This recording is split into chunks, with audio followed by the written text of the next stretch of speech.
Hey guys, so for the past few week, I've been testing out Proton VPN and today I'm going to share my experience with it and give you a rundown of what this VPN has to offer. If you have not heard of Proton, they are the folks behind Proton Mail, one of the most secure email services out there. They have got a stellar reputation for privacy and security, which gives them a big leg up right from the start. Proton VPN's apps are all open source on GitHub and have been externally audited for security vulnerabilities found.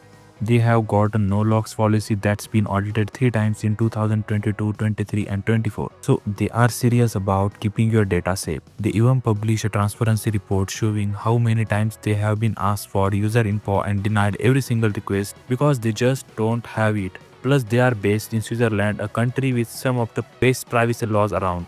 So yeah, Proton's heavyweight in the privacy game. Now onto the VPN itself.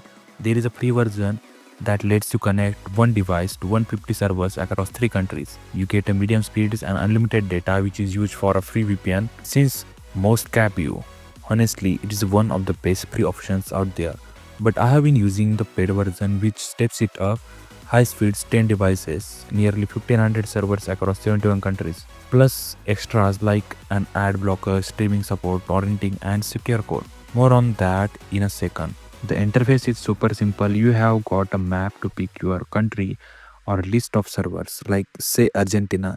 It shows the server load so you can choose the fastest one. Some servers are optimized for streaming or torrenting. I tested it with Netflix, Amazon Prime Video, and it worked like a charm. I accessed different content libraries, no buffering, high quality. Prime's tough to crack, so that was impressive. Torrenting was fast too, and my IP stayed hidden. One feature I love is secure core. Basically, if a VPN server gets compromised, like that Point incident in Ukraine, your data still goes through a super secure Proton server first, keeping you anonymous. There is also NetShield to block ads and trackers, a kill switch to protect you if the VPN drops, and split tunneling to choose which apps use the VPN. In the settings, I recommended the WireGuard protocol for speed. Overall, Proton VPN's performance is right up there with top dogs like ExpressVPN, my personal favorite, but Proton's fantastic option, especially with its privacy focus. That's it for now, guys. Drop any questions in the comments and have an awesome day. Thanks for watching.